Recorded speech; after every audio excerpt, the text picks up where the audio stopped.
Teoría de la evolución.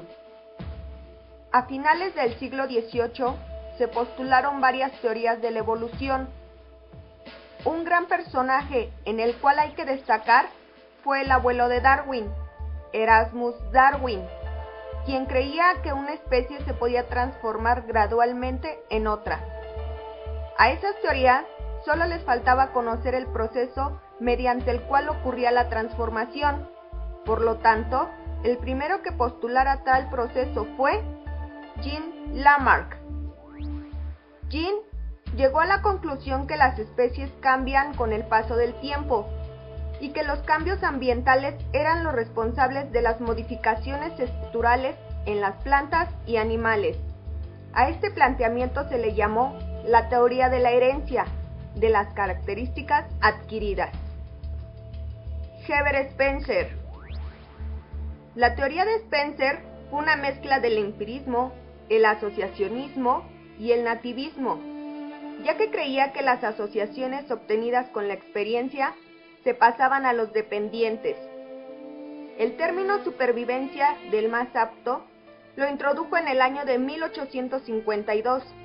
Posteriormente, Spencer aceptó la teoría de la evolución de Darwin y la aplicó en la sociedad, donde argumentaba que la sociedad debería ofrecer la suficiente libertad para que los más aptos se diferenciaran de los menos aptos, a lo cual se le llamó darwinismo social.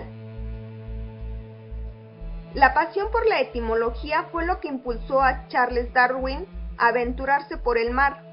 Tras su viaje de 5 años a bordo del Beagle, Darwin se dio cuenta que en diferentes lugares los organismos de una misma especie poseían características diferentes y que las características de una especie cambian con el paso del tiempo.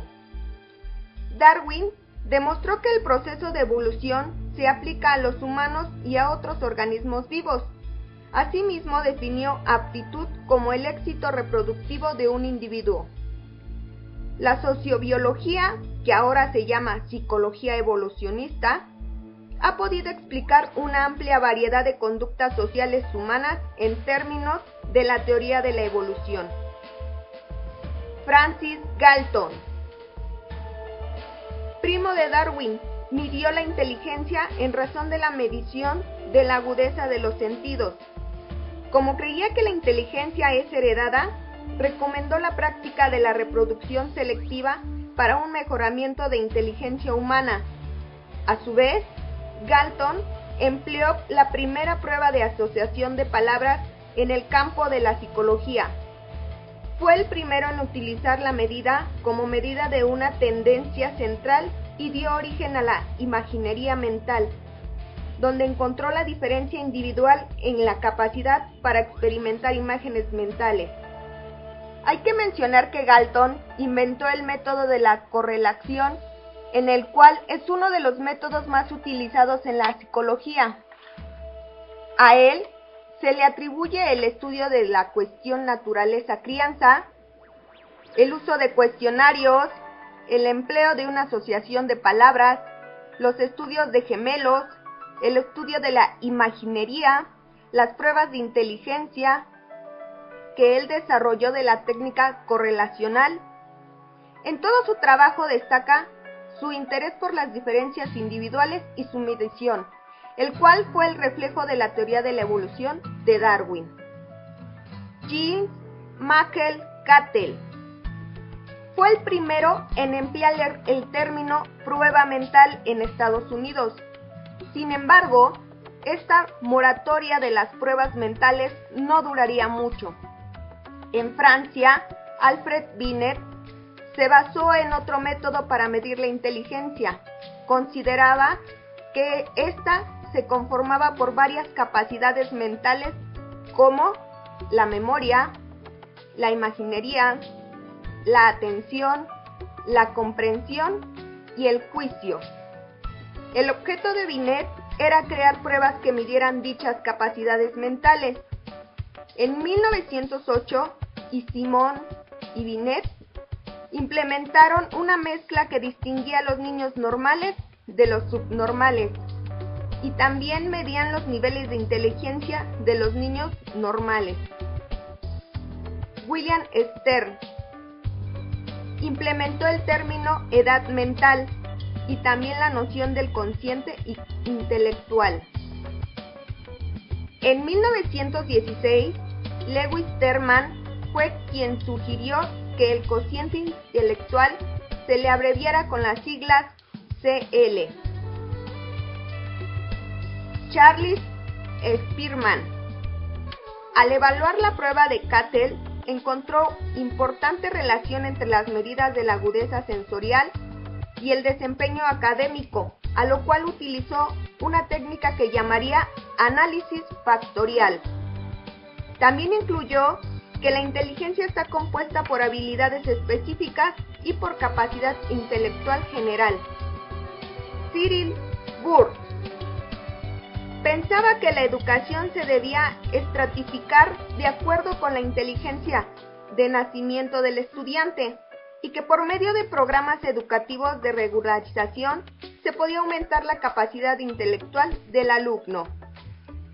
Henry Herbert Goddard fue quien introdujo al inglés la escala de Binet-Simon, la aplicó a los niños con deficiencia mental y también afirmaba que los progenitores eran débiles mentales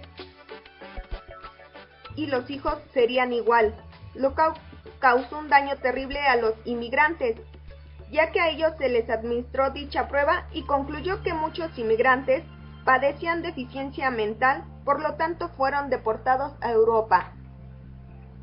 Lewis Madison Terman analizó la prueba de Binet-Simon y la utilizó para identificar niños superdotados intelectualmente y así propiciar a desarrollar todo su potencial para que se desenvolvieran como líderes de la sociedad. Leta Stetter Hollingworth fue quien se ocupó más de formular estrategias educativas que garantizaban el bienestar durante el desarrollo de los alumnos.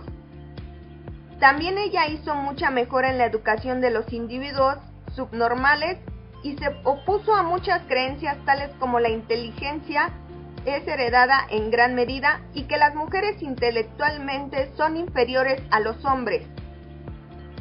Cuando Estados Unidos entró en la Primera Guerra Mundial, Robert Yerkes y otros colaboradores concluyeron que la psicología podía ayudar con la guerra si se elaboraban pruebas que sirvieran para clasificar, en términos de nivel intelectual, a los reclutas que ingresaban a las Fuerzas Armadas, y así crearon las pruebas alfa del ejército, mejor conocida como Army-Alpha, y la prueba beta del ejército, conocida como Army-Beta.